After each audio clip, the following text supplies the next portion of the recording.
देख रहे हैं जीटीवी न्यूज। बलिया से बीजेपी विधायक सुरेंद्र सिंह अपने अमर्यादित, विवादित और आपत्तिजनक बयानों को लेकर सोनिया गांधी को बताया अपने शरीर सुख के लिए भारत आने वाली महिला है। यूपी के बलिया से बीजेपी विधायक सुरेंद्र सिंह अपने अमर्यादित, विवादित और आपत्तिजनक बयानों को लेकर चर्चा में रहने के आदी हो चुके हैं। आज बीजेपी विधायक सुरेंद्र सिंह ने एक फिर से विवादित बयान देते हुए कहा कि सोनिया गांधी केवल शरीर सुख के लिए भारत आने वाली महिला है, उनके अंदर भारत की सांस्कृतिक और संस्कार नहीं है।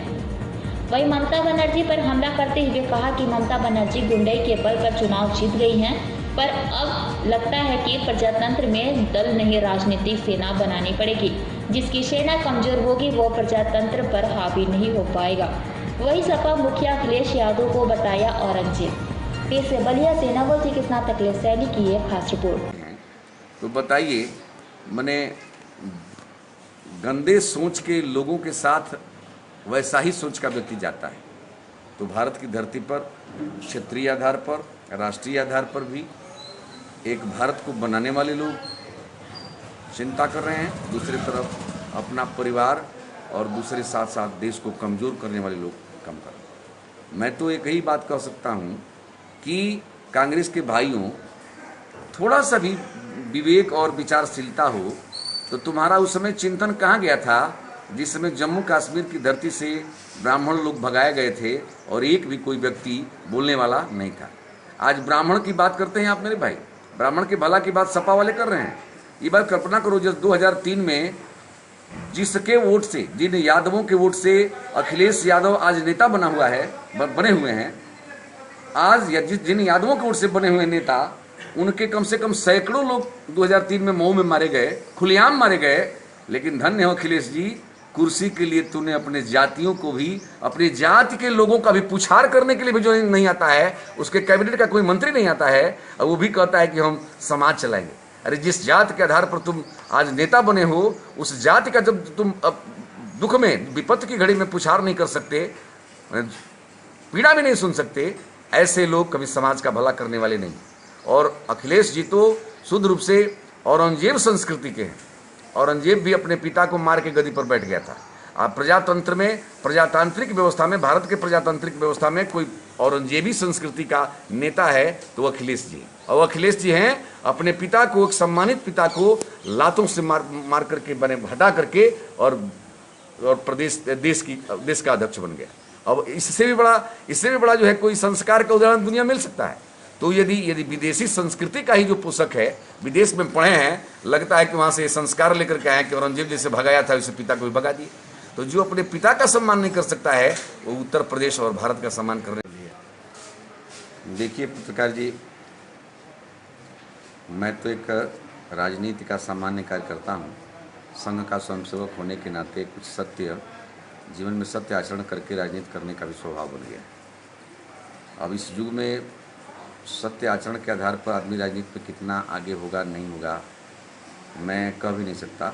लेकिन जो प्रश्न आप सबने किया है, आपने किया है, मैं उस संबंध में ये कह सकता हूँ कि पूरे भारत में, भारतीय राजनीति में दो स्वरूप, दो जगह, दो दलों में दिख रहा है।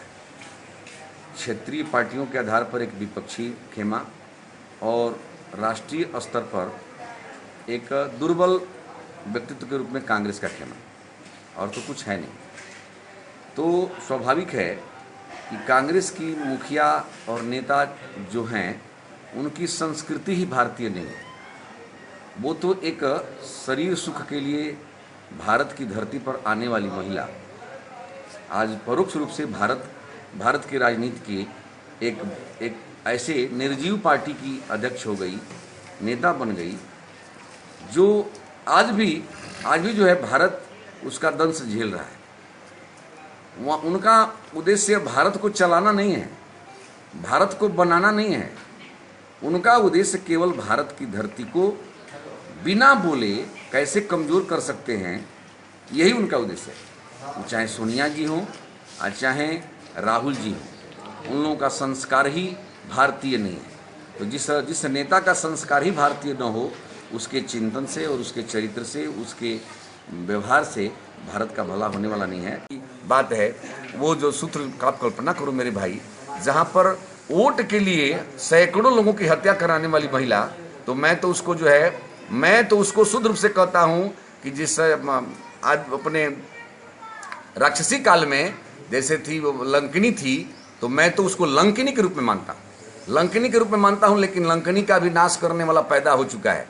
मोदी जी और जोगी जी के साधारण यदि मोदी राम है तो जोगी हनुमान है, जोगी जी हनुमान है, तो राम और हनुमान की जोड़ी सदाचारियों का, व्यापारियों का, नौजवानों का, पूज्य लोगों का सम्मान करने के लिए भारत की धरती पर पैदा हो चुके हैं। और न ममता बनर्जी जैसे राजनीतिक लंकिनी का चलने वाला है। ठीक है, उस समय है वो जो हम विदेशी मुस्लिम जो है कुछ आकर के बस गए हैं, उनके वोट के बल पर, गुंडई के बल पर चुनाव जीत गई है। अब तो लगता है कि प्रजातंत्र में दल नहीं, राजनीतिक सेना बनाना पड़ेगा, और राजनीतिक सेना लड़ेगी, और जिसकी सेना कमजोर होगी वो नहीं, प्रजातंत्र पर हावी नहीं होगा।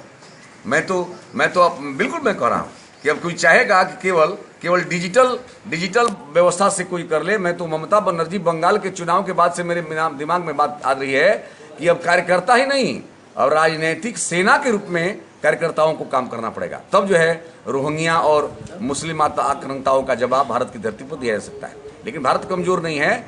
यदि लंकिनी पैदा हो चुकी है, और इधर जो है सोनिया जी उसकी एक प्रेरक व्यक्तित्व हो गई हैं, जो केवल भारत की धरती पर सुख सुविधा प्राप्त करने के लिए आई हो, उसका कोई संस्कृति न हो, ऐसे लोगों से कोई कहता है कि देश का भला हो जाएगा, हमारे समझ से वो अपने हिंदुस्तान के संस्कृति को और अपने पुरखों के स्वाभिमान को कभी दिमाग में उतारा ही नहीं है।